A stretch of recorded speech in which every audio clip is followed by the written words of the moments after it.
Hi everyone, నా పేరు పవన్. ఈ రోజు ఈ వీడియోలో మనం పైథాన్లోని వేరియబుల్స్ గురించి అయితే ఇన్ డీటెయిల్గా అయితే డిస్కస్ అయితే చేయబోతున్నాం అనమాట. సో లాస్ట్ ఏవైతే 2 వీడియోస్ ఉన్నాయో ఆ యొక్క 2 వీడియోస్లో మనం అసలు పైథాన్ అంటే ఏంటి, పైథాన్ యొక్క ఇంట్రడక్షన్ అండ్ పైథాన్ సంబంధించిన సాఫ్ట్వేర్స్ ఎలా ఇన్స్టాల్ చేసుకోవాలి, ఎలా డౌన్లోడ్ చేసుకోవాలి అండ్ పైథాన్ గురించి అయితే కంప్లీట్గా డీటెయిల్గా అయితే పైథాన్ గురించి ఒక బ్రీఫ్ ఇంట్రడక్షన్ అయితే మనం లాస్ట్ ప్రీవియస్ వీడియోలో అయితే చూసామన్నమాట. సో ఈ యొక్క వీడియోలో నీకు పైథాన్లో ఉన్న వేరియబుల్స్ అనేది ఏ విధంగా యూజ్ చేయాలి, అసలు ఏ విధంగా డిక్లేర్ చేయాలి, వాటికి వాల్యూస్ అని ఏ విధంగా అసైన్ చేయాలి, సో పైథాన్లో ఉన్న వేరియబుల్స్ అయితే మనం కంప్లీట్ డీటెయిల్గా అయితే మనం ఈ వీడియోలో డిస్కస్ అనేది చేయబోతున్నమాట. So without getting much let's getting to our video. So first వచ్చేసి మనం వేరియబుల్ అంటే ఏంటో మనం అయితే తెలుసుకుందాం అనమాట. So variables are like containers which are used to store data in a program. అంటే ఏంటంటే మనం ఇప్పుడు సపోజ్ ఒక ఎగ్జాంపుల్ తీసుకుంటే, ఒక కంటైనర్ తీసుకుంటే ఈ యొక్క కంటైనర్లో మనం కొన్ని ఐటమ్స్ అయితే స్టోర్ చేయడానికి ఈ యొక్క కంటైనర్స్ అయితే యూజ్ చేస్తాం అనమాట. అదేవిధంగా సిమిలర్గా ఏదైతే మెమరీ ఉంటుందో ఈ యొక్క మెమరీలో మనం ఏదైనా ఒక డేటా కానీ ఏదైనా ఒక ఇన్ఫర్మేషన్ అనేది స్టోర్ చేయాలంటే ఆ యొక్క మెమరీ స్పేస్ అంటే ఎక్కడైతే మనం డేటాని అయితే స్టోర్ చేస్తామో ఆ యొక్క మెమరీ స్పేస్కి మనం ఒక నేమ్ అనేది ఇవ్వాలంట. ఆ యొక్క నేమ్నే మనం ఇక్కడ వేరియబుల్ అని అంటాం. అంటే ఏదైతే మనం కంటైనర్లో వాల్యూస్ అనేవి స్టోర్ చేస్తున్నామో అదే విధంగా ఈ యొక్క మెమరీలో మనం డేటాని స్టోర్ చేయడానికి వేరియబుల్స్ అయితే యూజ్ చేస్తామన్నమాట. So variables are nothing but the name which is given to the memory space to store some data value అనమాట. అయితే ఈ యొక్క వేరియబుల్స్ని మనం అసైన్ చేయడానికి మనం ఈక్వల్ టు ఆపరేటర్ని అయితే యూజ్ చేస్తాం. సో మనం ఈ యొక్క వేరియబుల్స్ని అసైన్ చేయడానికి అంటే ఈ యొక్క వేరియబుల్స్ ఏవైతే మనం డిక్లేర్ చేసామో వాటికి వాల్యూస్ అని ఇనిషియలైజ్ అనేది చేయడానికి మనం ఈక్వల్ టు అనే ఆపరేటర్ని అయితే యూజ్ చేస్తాం అనమాట. సో ఇప్పుడు ఈ యొక్క వేరియబుల్స్ అనేది ఏ విధంగా డిక్లేర్ చేయాలి అండ్ వాటికి సంబంధించిన సింటాక్స్ అనేది మనం ఇప్పుడైతే డీటెయిల్గా అయితే చూడబోతున్నాం. సో సింపుల్గా ఇక్కడ మీకు ఒక ఎగ్జాంపుల్ అనేది చూపిస్తాను చూడండి. సో ఇక్కడ చూసుకుంటే మనకు డిఫరెంట్ టైప్స్ ఆఫ్ బకెట్స్ అయితే ఉన్నాయన్నమాట. అయితే ఇందులో మనం ఒక్కొక్క బకెట్లో ఒక్కొక్క టైప్ ఆఫ్ డేటాను అయితే స్టోర్ చేస్తున్నాం అనమాట. సో ఈ యొక్క డేటా టైప్ అంటే ఏంది, వీటి గురించి మనం నెక్స్ట్ క్లాస్లో అయితే డిస్కస్ చేద్దాం. సో ఈ యొక్క వీడియోలో మనం ఓన్లీ వేరియబుల్ గురించి అయితే మాత్రమే డిస్కస్ అనేది చేద్దాం. సో ఫస్ట్ బకెట్ తీసుకుంటే ఇందులో మనకు only integer type of values మాత్రమే స్టోర్ అయితే చేస్తాం అనమాట. అంటే ఏదైతే రెడ్ కలర్ బకెట్ ఉందో ఇది ఓన్లీ ఇంటీజర్ టైప్ ఆఫ్ డేటాని మాత్రమే ఇది హోల్డ్ చేసుకుంటుంది అనమాట. అదేవిధంగా నెక్స్ట్ వచ్చేసి ఫ్లోట్ టైప్ ఆఫ్ బకెట్ ఉందన్నమాట. ఫ్లో టైప్ ఆఫ్ బకెట్ అంటే ఏంది, ఈ యొక్క బకెట్లో only flow type of data మాత్రమే స్టోర్ అవుతుంది. ఫ్లో టైప్ ఆఫ్ డేటా అంటే ఈజ్ నథింగ్ బట్ ఏదైతే నెంబర్ పాయింట్స్ డెసిమల్స్లలో ఉంటుందో దాన్ని మనం ఫ్లో టైప్ ఆఫ్ డేటా అనేది అంటామంట. అంటే ఫ్లోట్ డేటా టైప్ అంటామన్నమాట. సో ఈ యొక్క పర్పుల్ బకెట్లో మనం ఓన్లీ ఫ్లో టైప్ ఉన్న డేటా మాత్రమే స్టోర్ చేసామన్నమాట. అంటే మనం ఏదైతే ఇక్కడ ఈ different types of containers initialise చేసామో అందులో వాటి యొక్క టైప్ ఆఫ్ డేటాని మాత్రమే మనం స్టోర్ చేయగలుగుతాం. అంటే డిఫరెంట్ టైప్ ఆఫ్ డేటాని మనం అందులో స్టోర్ అనేది చేయలేమన్నమాట. అర్థమవుతుందో? సో దీని గురించి ఇన్ డీటెయిల్గా మనం డేటా టైప్ వచ్చినప్పుడు మనం అయితే డిస్కస్ అనేది చేద్దాం. ఎందుకంటే this is related data topic అనమాట. అండ్ ఇప్పుడు వేరియబుల్ని ఏ విధంగా ఇనిషియలైజ్ చేయాలి, ఏ విధంగా డిక్లేర్ చేయాలి నీకు ఇప్పుడు ప్రాక్టికల్గా అయితే నేను చూసాను అనమాట. Let's get in to that. So first ఏదైనా ఒక వేరియబుల్ని డిక్లేర్ అనేది చేయడానికి మనం వేరియబుల్ నేమ్ అయితే యూజ్ చేసాం అనమాట. సో ఇక్కడ ఎక్స్ అనేది ఏదైతే ఉందో ఇది వేరియబుల్ నేమ్ అనమాట. అంటే ఇన్ ప్లేస్ ఆఫ్ ఎక్స్ నువ్వు ఏ నేమ్ అయినా యూజ్ చేసుకోవాలి. లైక్ నీ నేమ్ అయినా యూజ్ చేసుకో, లేకపోతే ఏబిసి, లేకపోతే XYZ సంథింగ్ ఏదైనా నువ్వు అయితే యూజ్ చేసుకోవచ్చు అనమాట. సో వేరియబుల్ నేమ్ అనేది నీకు ఇష్టం వచ్చింది యూజ్ చేసుకోవచ్చు అనమాట. అండ్ ఇక్కడ చూసుకుంటే x = 10 అయితే మనం అయితే యూజ్ చేసాము. సో ఇక్కడ ఈక్వల్ టు అనేది చెప్పాను కదా ఇంతకుముందు. అసైన్మెంట్ ఆపరేటర్ అంటే ఏంటంటే మనం ఏదైతే 10 అనే వాల్యూ ఉందో ఈ యొక్క 10ని మనం ఎక్స్లో స్టోర్ చేస్తున్నాం అని దాని యొక్క మీనింగ్ అనమాట. ఇప్పుడు ఎక్స్లో ఉన్న వాల్యూ ఎంత అంటే 10 అనమాట. అర్థమవుతుందా? Now X is holding the value 10. So దీన్ని మనం ఇప్పుడు ప్రాక్టికల్గా అయితే మనం ఇంప్లిమెంట్ అనేది చేసి చూద్దాం. So let's open hour ideally. So suppose ఇప్పుడు నేను ఏదైతే ఇంతకుముందు ప్రీవియస్ ఎగ్జాంపుల్ ఉందో అదే చూసాను చూడండి. x = 10 అని ఇస్తున్నాను అనమాట. సో x = 10 అని ఇస్తే ఏమవుతుంది, ఎక్స్లో నేను 10 అనే ఒక డేటాని స్టోర్ చేస్తున్నాను. అంటే ఇప్పుడు ఏదైతే మనకు పెద్ద మెమొరీ ఉంటుందో, ఏదైతే మనకు పెద్ద హ్యూజ్ మెమరీ ఉంటుందో ఈ యొక్క పెద్ద మెమరీలో మనం ఒక స్మాల్ స్పేస్లో ఇక 10 అనే ఒక వాల్యూ అనేది మనం స్టోర్ అనేది చేస్తున్నాం అనమాట. ఆ యొక్క లొకేషన్కి మనం ఇచ్చిన నేమే ఎక్స్ అనమాట. అర్థమవుతుందా? సో నా ఇప్పుడు చూసుకుంటే మనకి ఎటువంటి ఎర్రర్ అనేది అంటే నెక్స్ట్ లైన్లోకి వెళ్ళింది ఎంటర్ కొట్టినమాట. అంటే మనకి ఎటువంటి ఎర్రర్ లేదు, ఇది కరెక్ట్గా వర్క్ అవుతుంది అనమాట. సో ఇప్పుడు ఈ యొక్క ఎక్స్ని మనం ప్రింట్ చేస్తే మనకి ఎక్స్లో ఉన్న వాల్యూ ప్రింట్ అవుతుంది అనమాట. అర్థమవుతుందా? So now let's do that. So print of X. ఇప్పుడు చూసుకుంటే మనకు ప్రింట్ ఆఫ్ ఎక్స్ అయితే యూజ్ చేశారనమాట. ఇప్పుడు ప్రింట్ ఆఫ్ ఎక్స్ అని యూజ్ చేస్తే మనకి ఇప్పుడు ఎక్స్లో ఏదైతే వాల్యూ ఉందో ఆ యొక్క వాల్యూ అనేది ప్రింట్ అవుతుంది అనమాట. So let's print it. So మనం చూసుకుంటే మనకు 10 అనే వాల్యూ ప్రింట్ అయిందనమాట. అర్థమవుతుందా? సో మనం ఏదైతే ఎక్స్ అని ఏదైతే వేరియబుల్ ఉందో ఆ యొక్క వేరియబుల్లో మనం 10 అనే యొక్క డేటాని స్టోర్ చేస్తాం. అండ్ ఎప్పుడైతే మనం ఎక్స్ని ప్రింట్ చేస్తున్నామో ఎక్స్లో ఏదైతే వాల్యూ ఉందో ఆ యొక్క వాల్యూ ప్రింట్ అవుతుంది అనమాట. సో ఇప్పుడు ఇంటీజర్ టైప్, ఇప్పుడు 10 అనేది ఇంటీజర్ టైప్ ఆఫ్ డేటా కదా. సో ఈ విధంగా నువ్వు ఇందులో నువ్వు స్ట్రింగ్ అనేది స్టోర్ చేయొచ్చు, float A type of data అయితే స్టోర్ చేయొచ్చు అనమాట. So now let us create another variable of string type. So ఇప్పుడు నేను ఏం చేస్తున్నాను, so let us create a variable called name equal to నేను పవన్ అని స్టోర్ చేస్తున్నాను అనమాట. సో పవన్. సో ఎప్పుడైనా గుర్తుంచుకోండి, ఏదైనా సరే ఒక డబుల్ కోర్స్లో మనం ఇనిషియలైజ్ అనేది చేస్తే దాన్ని మనం స్ట్రింగ్ అనేది అంటుంటాం. సో నువ్వు డబుల్ కోర్స్లో ఏ వాల్యూ ఇనిషియలైజ్ చేసినా దాన్ని స్ట్రింగ్ అని అంటామన్నమాట. సో ఇప్పుడు పవన్ అనేది స్ట్రింగ్ అనమాట, ఎందుకంటే ఇది డబుల్ కోర్స్లో ఉంది కాబట్టి. సో ఇప్పుడు నేను పవన్ని ఇప్పుడు నేను ఎంటర్ కొట్టినప్పుడు మళ్ళీ నెక్స్ట్ టైంలోకి వెళ్ళిందంటే there is no error in this initialization. ఇప్పుడు నేను నేమ్ని ప్రింట్ చేస్తే నాకు పవన్ అనేది ప్రింట్ అవుతుంది అనమాట. So let's do that. So నాకు పవన్ అనేది ప్రింట్ అయింది, అర్థమవుతుందా? సో దిస్ ఈస్ హౌ ఈ వేరియబుల్స్ ఇనిషియలైజ్ అనమాట. So no let's get into అనమాట. అయితే ఈ యొక్క వేరియబుల్స్ని మనం డిక్లేర్ చేసేటప్పుడు మనకు కొన్ని రూల్స్ అండ్ రెగ్యులేషన్స్ అనేవి ఉంటాయి అనమాట. లైక్ హౌ మనకు ఏదైతే మనకు చిన్నప్పుడు మనకు నేమ్స్ అనేవి పెట్టేటప్పుడు కొన్ని రూల్స్ అండ్ రెగ్యులేషన్స్ అంటే అన్నీ చూసి పెడతారు కదా. సో అదే విధంగా ఈ యొక్క వేరియబుల్స్ అనేవి ఏవైతే ఉన్నాయో వీటిని ఇనిషియలైజ్ చేయాలన్నా వీటిని డిక్లేర్ చేయాలన్నా మనకు కొన్ని రూల్స్ అండ్ రెగ్యులేషన్స్ అయితే ఉంటాయి. You should have to keep in mind while declaring these variables అనమాట. అయితే ఫస్ట్ వన్ ఏంటంటే వేరియబుల్స్ ఎప్పుడైనా సరే ఇది ఆల్ఫాబెట్ తోటి కానీ లేకపోతే అండర్ స్కోర్ తోటి కానీ స్టార్ట్ అవ్వాలన్నమాట. సో ఆల్ఫాబెట్ అంటే ఏంటంటే A to Z వరకు ఏదైనా ఒక లెటర్ తీసుకొని నువ్వు స్టార్ట్ అనేది చేయవచ్చు అనమాట ఈ యొక్క వేరియబుల్ నేమ్ అనేది.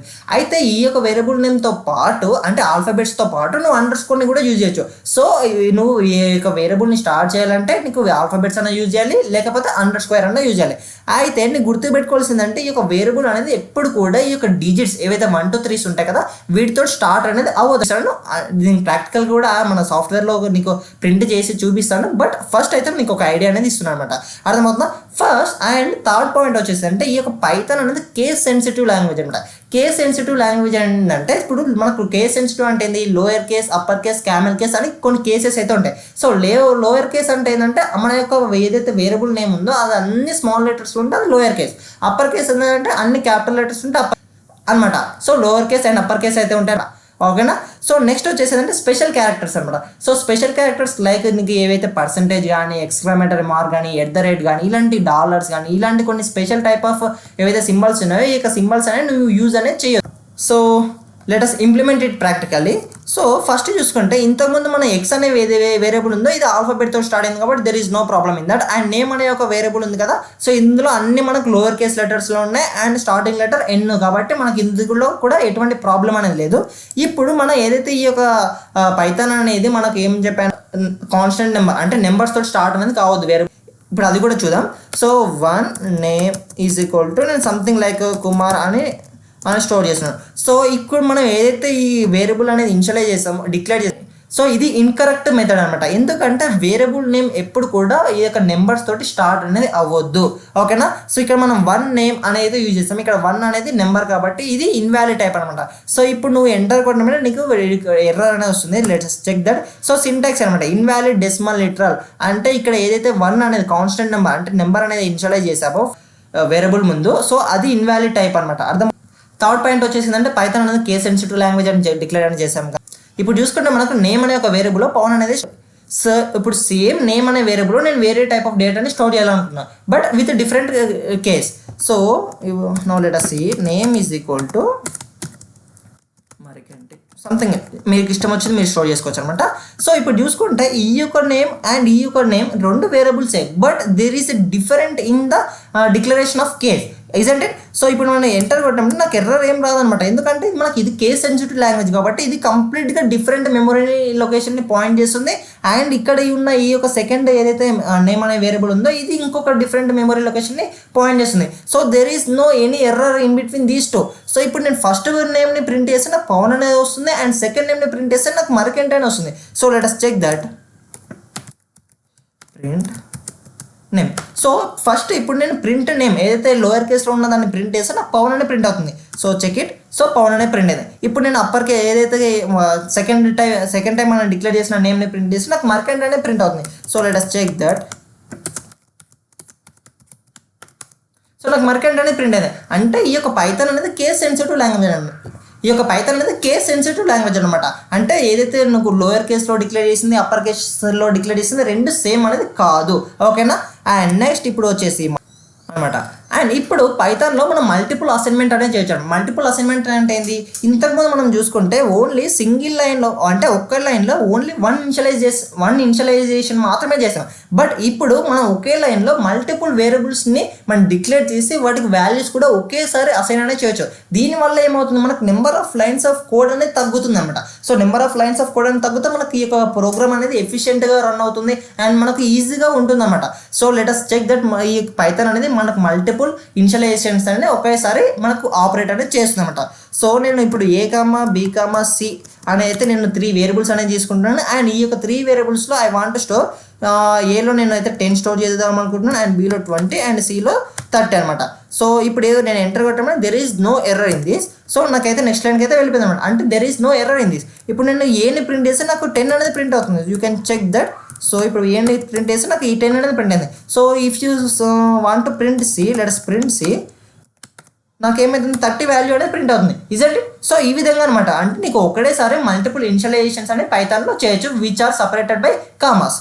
And now let us go to that. So Python is and dynamically typed language అని మనం ప్రీవియస్ సెకండ్ వీడియోలో అయితే డిస్కస్ అనేది చేశాను అనమాట. సో డైనమికలీ టైప్డ్ లాంగ్వేజ్ అంటే ఏంటంటే ఇక్కడ చూసుకుంటే ఏ యొక్క వేరియబుల్కి కూడా నేను డేటా టైప్ అనేది ఇనిషియలైజ్ అనేది చేయలేదు. ఏ యొక్క వేరియబుల్కి కూడా ఎందుకు నేను చేయలేదంటే ఈ యొక్క పైథాన్ అనేది మనకు డైనమికలీ టైప్ అంటే ఏంటంటే బేస్డ్ ఆన్ నువ్వు ఆ యొక్క వేరియబుల్లో ఏదైతే డేటాని ఇనిషియలైజ్ అంటే ఆ యొక్క డేటాని బట్టి ఆటోమేటిక్గా ఈ యొక్క పైథాన్ ఇంటర్ప్రిటర్ ఏదైతే ఉంటుందో అది అండర్స్టాండ్ అనేది చేసుకుంటుంది అనమాట. అంటే నువ్వు ఎటువంటి టైప్ ఆఫ్ డేటాని నువ్వు స్టోర్ చేస్తున్నావు అని అది అర్థమవుతున్నా. అన్లెస్ ఈ యొక్క C కానీ జావా కానీ ఏవైతే కంపైలర్స్ ఉన్నాయో అందులో సపోజ్ ఇప్పుడు నువ్వు Xలో 10 అని స్టోర్ చేస్తే నువ్వు int x = 10 అని స్పెసిఫై అని చేయాలి. ఎందుకంటే నువ్వు Xలో 10 ఇంటిజర్ టైప్ ఆఫ్ డేటాని స్టోర్ చేస్తావు అని ఆ కంపైలర్కి నువ్వు చెప్పాలి. బట్ పైథాన్లో అలా ఉండదు. ఎందుకంటే ఆ యొక్క పైథాన్ యొక్క ఇంటర్ప్రిటర్ని ఆటోమేటిక్గా అర్థం చేసుకుంటుంది ఇది. ఓకేనా? సో ఇది నీకు చాలా యూజ్ అనేది అవుతుంది అనమాట. So this is the one of the most benefit from this Python language అనమాట. సో ఇప్పుడు మనం అది కూడా చూద్దాం. సో ఇంతకుముందు మనం చూసినట్టే ఇప్పుడు నేమ్ అనేది ఏదైతే ఉందో నేమ్లో నేను స్ట్రింగ్ టైప్ ఆఫ్ డేటాని నేను స్టోర్ చేశాను. But I didn't specified that ఈ యొక్క నేమ్ అనేది స్ట్రింగ్ టైప్ ఆఫ్ డేటానా లేకపోతే ఇంటిజరా క్యారెక్టర్ అని ఎక్కడ కూడా మెన్షన్ అనేది చేయాలి. సో ఆటోమేటిక్గా పైథాన్ ఇంటర్ప్రిటర్ అనేది అది అండర్స్టాండ్ అనేది చేసుకుంటుంది. ఓకేనా? And now let us see. So ఇప్పుడు సపోజ్ మనకు ఒక నెంబర్ ఆఫ్ వేరియబుల్స్ అనేవి ఉన్నాయన్నమాట. సో ఇప్పుడు సపోజ్ ఒక 100 వేరియబుల్స్ అనేది మనం స్టోర్ అనేది చేసాం. But we don't know what type of data store in that variable అనుకోండి. అప్పుడు మనం ఏం డేటా టైప్ ఆ యొక్క వేరియబుల్లో ఉన్న వాల్యూ యొక్క డేటా తెలుసుకోవడానికి మనం టైప్ ఆఫ్ అనే ఒక మెథడ్ అయితే మనం యూజ్ చేసాం అనమాట. సో ఈ యొక్క టైప్ ఆఫ్ అనే ఒక మెథడ్ అనేది ప్రీ డిఫైన్ మెథడ్ అనమాట. అంటే ఏదైతే మనం ఈ యొక్క ఐడియల్లీ సాఫ్ట్వేర్ ఏదైతే ఉందో ఇది ఇన్స్టాల్ చేసుకున్నప్పుడే ఆటోమేటిక్గా మనకి ఈ యొక్క ఐడియల్లీ కూడా మనకు ఇన్స్టాల్ అవుతుంది అనమాట. సో దాంతోపాటు వచ్చేస్తుంది కాబట్టి ఇది ప్రీ డిఫైన్ మెథడ్. మీరు డైరెక్ట్గా ఆ యొక్క వేరియబుల్ టైప్ ఆఫ్ ఆ యొక్క వేరియబుల్ నేమ్ ఇచ్చేస్తే మనకు ఆ యొక్క వేరియబుల్ యొక్క డేటా టైప్ అనేది వచ్చేస్తుంది. So let us check that. So ఇప్పుడు మనం ఇంతకుముందు మనం ఏదైతే ఇనిషియలైజ్ చేసామో అదే వాల్యూ తీసుకున్నాం. నేమ్ అనే ఒక వేరియబుల్ని మనం ఇనిషియలైజ్ చేసాం కదా. So let us check the type of that name variable. So print type of. So నేను ఏం చేశాను, ప్రింట్ టైప్ ఆఫ్ నేమ్ అని అయితే నేనైతే ప్రింట్ చేశాను అనమాట. ఇప్పుడు నాకు ఏమొచ్చింది, క్లాస్ స్ట్రింగ్. అంటే ఇప్పుడు చూసుకుంటే ఈ యొక్క నేమ్ అనే యొక్క వేరియబుల్ ఎటువంటి ఏ క్లాస్కి సంబంధించింది అంటే ఏ డేటా టైప్ సంబంధించింది మనకు అది ప్రింట్ అవుతుంది అనమాట. సో స్ట్రింగ్ అనేది మనకి ప్రింట్ అయింది. సో ఇప్పుడు మనం ఫస్ట్ చూసుకుంటే ఎక్స్ అనే ఒక వేరియబుల్లో మనం 10 అనే అంటే 10ని స్టోర్ చేసాం. 10 అంటే ఏంది, integer type of get. Then you will get a better clarity about this. Print type of x. So మన క్లాస్ ఇంట్ అనేది వచ్చింది అనమాట. అంటే ఎక్స్లో మనం ఇంటిజర్ టైప్ ఆఫ్ డేటాని స్టోర్ చేస్తాం అని మనకి ఈ యొక్క టైప్ అనే ఒక ప్రీ డిఫైన్ మెథడ్ మనకి ఈజీగా చెప్తుంది అనమాట. And now let us go to the next point, deleting variables using del. So ఇప్పుడు సపోజ్ మనకి ఇన్ని వేరియబుల్స్ని మనం డిక్లేర్ అనేది చేస్తాం. ఇందులో మనకు కొన్ని వేరియబుల్స్ అనేది మనకు అసలు యూజే లేదు, మనం వాటిని డిలీట్ అనేది చేయాలి అనుకున్నాం అనుకో. సో అప్పుడు కూడా మనకు ఒక డిలీట్ అనే ఒక ప్రీ డిఫైన్ మెథడ్ అయితే ఉందన్నమాట. సో డెల్ అనేది ఈ యొక్క ప్రీ డిఫైన్ మెథడ్ ఏదైతే వేరియబుల్ డిక్లేర్ చేసావో ఆ యొక్క వేరియబుల్ అనేది మెమరీ నుంచి డిలీట్ అనేది అవుతుంది అన్నమాట. అంటే ఆ యొక్క వేరియబుల్ యొక్క స్పేస్ అనేది ఉందన్నమాట. అంటే మనకు ఫ్రీ అయితే అవుతుంది అనమాట. ఓకేనా? So now let us check that. Del a యొక్క వేరియబుల్ని మనం డిలీట్ చేద్దాం, ఎక్స్ని మనం డిలీట్ చేద్దాం, డెల్ ఎక్స్. సో నేనైతే ఎక్స్ని అయితే డిలీట్ అనేది చేస్తాను. ఇప్పుడు డిలీట్ అనేది చేసామంటే ఇప్పుడు ఎక్స్ మనకు మెమరీలో ఎక్స్ అనే ఒక వేరియబుల్ అనేది లేదు, అంటే ఆ యొక్క మెమరీ స్పేస్ అనేది ఫ్రీగా ఉంది. సో ఇప్పుడు ఈ యొక్క ఎక్స్ అనే ఒక వేరియబుల్ని మనం యాక్సెస్ చేయడానికి ట్రై చేస్తే మనకు ఎర్రర్ అనేది వస్తుంది. ఎందుకంటే మనకు మెమరీలో ఆల్రెడీ ఈ యొక్క ఎక్స్ అనే ఒక వేరియబుల్ని మనం డిలీట్ చేసామంటే ఆ యొక్క వేరియబుల్ అనేది మెమరీలో లేదు. మెమరీలో లేనప్పుడు అది మనకు ఎర్రరే కదా. సో దాన్ని ప్రింట్ చేయాలనుకుంటే సో అది కూడా మీకు చూడండి ఒకసారి. Print x. So now we will get a error that name x is not defined. Name x is not defined ఎందుకంటుంది x అనేది మనం డిఫైన్ చేయలేము అంటే మనం డిక్లేర్ చేయలేము అని చెప్తుంది. అర్థమవుతుందా? దట్స్ ఇట్ అనమాట. This is about a brief description about variable అనమాట. అండ్ ఇంకా మీకు ఈ యొక్క వేరియబుల్స్ని మంచిగా అండర్స్టాండ్ చేసుకోవడానికి మీకు ఒక 3 పాయింట్స్ అయితే నేనైతే మీకు తీసుకొచ్చానమాట.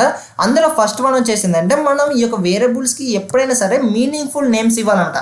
అంటే సపోజ్ మనం ఇందులో మన యొక్క నేమ్ అనేది స్టోర్ చేస్తే మనం ఏం చేయాలి, ఆ యొక్క వేరియబుల్కి మనం నేమ్ అనేసి మనం దానికి నేమ్ అనేది ఇవ్వాలి. అర్థమవుతుందా? అంటే మనం ఒక క్లాస్ అనేది ఒక కార్ అనేది తీసుకోం. సో ఈ యొక్క కార్కి డిఫరెంట్ టైప్స్ ఆఫ్ ఫ్యూచర్స్ ఉంటాయి. సో ఆ యొక్క కార్ యొక్క టైప్ ఏంటి అంటే ఈ యొక్క టైప్ వచ్చేసి ఇక్కడ వేరియబుల్ అంట. అండ్ నెక్స్ట్ వచ్చేసి నెంబర్ ఆఫ్ వీల్స్ ఇది ఒక వేరియబుల్. సో ఈ విధంగా కలర్ ఇది ఒక వేరియబుల్. అంటే మనం ఏదైతే నేమ్ అనేది ఏ వేరియబుల్ నేమ్ ఉందో ఇది ఒక పర్టికులర్ నేమ్ అనేది ఇవ్వాలన్నమాట. అంటే ర్యాండమ్గా ఇవ్వకుండా, ఎందుకంటే మనకు ఒక క్లారిటీ అని ఉంటే ఒక బెటర్ అండర్స్టాండింగ్ పర్పస్ కోసం మాత్రమే. సో అన్లెస్ మీరు ఏ నేమ్ అయినా ఇచ్చుకోవచ్చు, there is no problem in that. But for better clarification and understanding you have to give the perfect name అనమాట. అండ్ నెక్స్ట్ వచ్చేసి ఇంకేంటంటే lower case and upper case లెటర్స్ని అయితే నువ్వు యూజ్ అనేది చేయవచ్చు అనమాట. అండ్ అండర్ స్కోర్ కూడా. అండ్ ఇంకొచ్చేసి ఏంటంటే సింగిల్ లెటర్ వేరియబుల్ నేమ్స్ అనేవి కూడా నువ్వు అవాయిడ్ అనేది చేయాలంట. So these are the basic rules of declaring and variable. And ఇంకా నీకు వచ్చేసి కొన్ని ప్రాక్టీస్ క్వశ్చన్ ప్రతి ఒక్కరు గుర్తుపెట్టుకోండి. నేర్చుకున్నంత మాత్రమే, నేను చెప్పినంత నేను కాదు, ఎవరు చెప్పినా సరే అన్లెస్ మీరు ప్రాక్టీస్ చేయనంత వరకు మీరు ఏదైతే నేర్చుకున్నా అది కంప్లీట్గా మర్చిపోతారనమాట. సో మీకోసమే ప్రాక్టీస్ క్వశ్చన్స్ కూడా నేనైతే ఈ యొక్క PDF ఎండ్లో అయితే అటాచ్ అనేది చేశాను అనమాట. సో ఇక్కడ చూసుకుంటే మనకు ఆల్మోస్ట్ 10 ప్రాక్టీస్ క్వశ్చన్స్ అయితే నేను ఇక్కడ ప్రొవైడ్ అనేది చేశాను.